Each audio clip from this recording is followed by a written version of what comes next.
नमस्कार दोस्तों, आइए स्वागत करता हूं आपका इस चैनल में। दोस्तों हम देखने वाला है 10 मिनट में 50 क्वेश्चन। जी हाँ दोस्तों, एएलपी CBT2 एग्जाम के लिए बहुत इंपॉर्टेंट है। तो आपका 2 तारीख को या 6 तारीख को पेपर होगा दोस्तों, तो पूरा वीडियो को जरूर देखिएगा, ठीक है ना। 10 मिनट में 50 क्वेश्चन हम देखने वाले हैं दोस्तों, ठीक है फ्रेंड्स। तो वीडियो को शेयर लाइक से जरूर करिएगा, ठीक है। चैनल को सब्सक्राइब करिएगा। आइए दोस्तों शुरू करते हैं। देखिए पहला क्वेश्चन है प्रेरक, देखिए 51 नंबर क्वेश्चन नहीं दिया, ठीक है ना। अगला क्वेश्चन है प्रेरक प्रकार के ऊर्जा मापी पर धारा कुंडली और दाब कुंडली क्रमशः जुड़े होते हैं दोस्तों। तो जो है धारा कुंडली लोड से श्रेणी क्रम में जुड़ा होता है और दाब कुंडली जो है आपूर्ति से समानांतर क्रम में जुड़ा होता है, याद रखिएगा, ठीक है फ्रेंड्स। धारा कुंडली जो है श्रेणी क्रम में और दाब कुंडली समानांतर क्रम में, ठीक है। अगला प्रश्न है एलईडी का उपयोग क्या है दोस्तों। तो दृश्यमान प्रकाश देना। एलईडी का उपयोग क्या है? दृश्यमान प्रकाश देना। अगला क्वेश्चन है the unit of luminous flux. Luminous flux की इकाई क्या दोस्तों? ल्यूमन होता है। क्या होता है? ल्यूमन, ठीक है ना। 3 फेज संतुलित लोड में तटस्थ तार में धारा होती है, दिया इन्हें दोस्तों, ठीक है ना। संतुलित में दोस्तों IL धारा होती है, लोड करंट IL बराबर होता है IL लोड करंट, ठीक है। In which type of machine is the internal growler suitable to test the winding. तो ऑप्शन तीसरा AC मोटर स्टेटर वाइंडिंग, ठीक है। अगला प्रश्न है equipment earthing is necessary to give protection against. जो इक्विपमेंट अर्थिंग होता है वो किसके खिलाफ जो है मतलब प्रोटेक्शन देता है दोस्तों? The danger of electric shock, ठीक है ना। शॉक, इलेक्ट्रिक शॉक से सुरक्षा प्रदान करता है। फेज वोल्टेज से क्या तात्पर्य है? तो यह फेज A, B या C और तटस्थ चालक N में स्थित वोल्टता है, ठीक है ना। यानी कि किसी भी एक फेज और एक जो है मतलब न्यूट्रल के बीच में जो वोल्टेज उसे हम क्या बोलते हैं?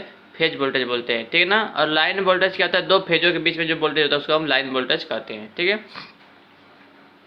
The permissible temperature rise of electrical machine is decided by the type of option 1 insulating materials used for binding. अगला क्वेश्चन है कौन सा नियम कहता है कि प्रत्येक बंद परिपथ में सभी वोल्टता गिरावटों का योग 0 के बराबर होता है? तो ऑप्शन नंबर 2 किरचॉफ का दूसरा नियम कहता है।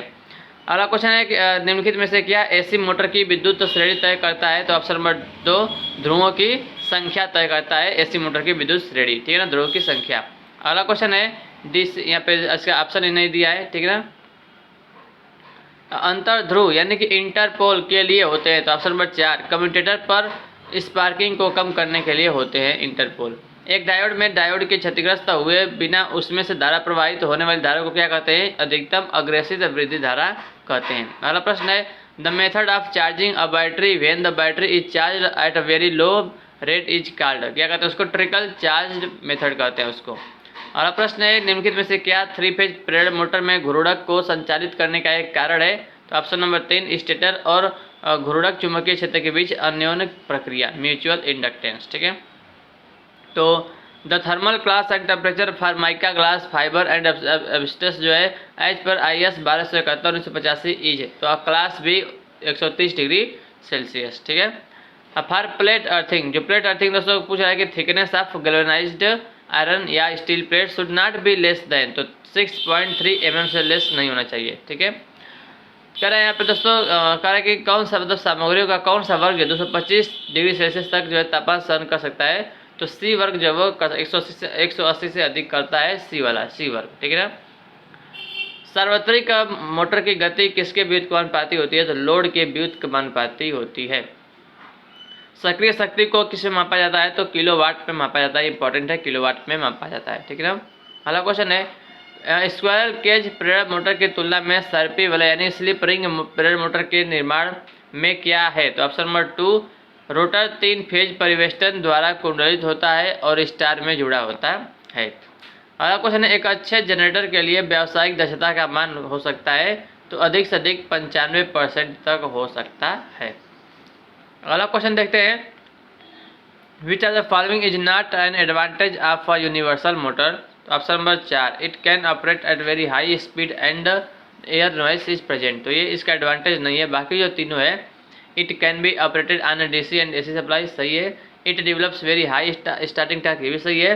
The speed of the motor can be controlled by easy method of tapped field method, ठीक है, तो ये भी सही है। चौथा वाला गलत हो जाएगा। आकृति में किस प्रकार के वाइंडिंग को दर्शाया गया है? तो दर्शा तो नहीं गया है, इसकी वाइंडिंग इसको यहाँ पर आंसर है उसका। क्लैंप ऑन अमीटर से धारा मापने के लिए आपको अनिवार्य रूप से ऑप्शन नंबर 1 चालक के चारों ओर जबड़ों का कर्तन करना चाहिए। एक परिणामित्र के प्राथमिक और द्वितीयक वाइंडिंग में हमेशा ऑप्शन नंबर 2 एक उभयनिष्ठ चुंबकीय परिपथ होता है। ठीक है, अगला क्वेश्चन देखते हैं। What is the shape of the winding shown in the figure. तो वाइंडिंग तो शो ही नहीं किया गया है, तो कंसंट्रेटिंग वाइंडिंग इसका आंसर है। इसमें भी इसका भी ऑप्शन नहीं दिया गया है।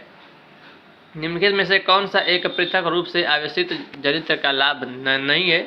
तो ऑप्शन 1 आवेशन के लिए एक पृथक डीसी स्रोत प्रदान करने में असुविधा होती है, तो इसका जो है लाभ नहीं है। बाकी जो तीनों है वो लाभ है। अंतक बोल्टता स्थिर रहती है, आर्मेचर में गिरावट से क्षेत्र के विभव पर कोई असर नहीं पड़ेगा। ऐसी जगह पर प्रयोग किया जा सकता है जहाँ आतंक जो है बोल्टताओं की एक विस्तृत श्रृंखला की आवश्यकता होती है। ठीक है ना, तो यहाँ पर ये तीनों उसका लाभ है, लेकिन जो पहला वाला उसका लाभ नहीं है। एमबी प्रकार के पारद वाष्प दीप मरकरी वेपर लैंप के उच्च वाष्प दाब पर कार्य करते हैं, तो 5 से 10 एटमॉस्फेरिक प्रेशर पर काम करते हैं। ठीक है, 5 से 10। जब सर्पी वाला स्लिप रिंग प्रेरण मोटर की शुरुआत में घूर्णक प्रतिरोध अधिक होता है तो क्या होता है। तो ऑप्शन नंबर 1 शक्ति गुणांक बढ़ता है, धारा घटती है और बलागुण बढ़ता है। ठीक है ना, शक्ति गुणांक यानी पावर फैक्टर बढ़ता है, धारा घटती है और बलागुण भी क्या होती है, घटती है। परिवेष्टन आने की भी नहीं दिया है। ठीक है, नियान नाम पट दीप साइन लैंप में धारा निम्नलिखित में से किस घटक पर निर्भर करती है। तो ऑप्शन नंबर 3 नलिका के व्यास पर निर्भर करती है। अगला क्वेश्चन है, एक ऑनलाइन यूपीएस प्रणाली में मुख्य यानी कि मुख्य से बैटरी में परिवर्तन का समय है। तो ऑप्शन नंबर 3 0। ठीक है, अगला क्वेश्चन देखते हैं दोस्तों। आवृत्ति के व्युत्क्रम को क्या कहा जाता है। तो याद रखिएगा, आवृत्ति के व्युत्क्रम को हम कहते हैं क्या, समयावधि कहते हैं, इंग्लिश में कहते हो टाइम पीरियड कहते हैं। ठीक है ना, इसका फार्मूला होता है एफ बराबर 1/t होता है, या टी बराबर 1/f होता है। ठीक है फ्रेंड्स, तो याद रखिएगा, इंपॉर्टेंट है। डीसी जनरेटर की विद्युत दक्षता किसके द्वारा दर्शाई जाती है। तो यहाँ भी नहीं दिया गया इसका। चुंबकीय वाहक बल की इकाई क्या है, यानी कि एमएमएफ यानी कि मैग्नेटोमोटिव फोर्स की यूनिट क्या है, इकाई क्या है। तो ऑप्शन नंबर 3 एम्पियर टर्न्स, क्या है, एम्पियर टर्न्स है। ठीक है फ्रेंड्स, याद रखिएगा। और इसमें से जो ऑप्शन नंबर जो चौथा है टेस्ला है, टेस्ला कहिए या वेबर प्रति मीटर स्क्वायर कहिए, ये सभी चुंबकीय क्षेत्र के जो चुंबकीय क्षेत्र घनत्व होता है उसका मात्रक है। ठीक है ना, जो बी कैपिटल बी से दर्शाते हैं उसका मात्रक है। अगला क्वेश्चन है, the single phasing preventer is specially जो है डिजाइन फॉर। तो option number 3 unbalanced voltage protection. Unbalanced voltage protection के लिए हम क्या करते हैं, सिंगल फेजिंग प्रिवेंटर का यूज करते हैं। अगला क्वेश्चन देखते हैं फ्रेंड्स, निम्नलिखित में से किसका प्रयोग पीसीएम टेलीफोन केबल्स के लिए रोधन के रूप में करते हैं। तो ऑप्शन नंबर 3 पॉलीथीन का प्रयोग करते हैं। इसका पॉलीथीन का। अगला क्वेश्चन है, अर्धचालक के रूप में किस तत्व का प्रयोग किया जाता है। अर्धचालक के रूप में तो सिलिकॉन का प्रयोग किया जाता है। एक संधारित्रीय एसी परिपथ में क्या होता है, धारा जो है वो वोल्टता से अग्रगामी होता है, यानी कि धारा लीड करती है वोल्टेज से। ठीक है ना, एक संधारित्रीय एसी परिपथ में। अगला क्वेश्चन है, पॉलीविनाइल क्लोराइड एक बहुलक है। तो कौन सा बहुलक है। ऑप्शन नंबर 3 ताप सुघट्य यानी कि थर्मोप्लास्टिक बहुलक है, थर्मोप्लास्टिक बहुलक है। अगला क्वेश्चन है, 3 फेज मोटर को जब सीधे चालू किया जाता है तब इसकी आंतरिक धारा कितनी होती है जब इसे जो है सीधे चालू किया जाता है। तो ऑप्शन नंबर 2 पूर्वतः लोड धारा की 5 से 8 गुना होती है।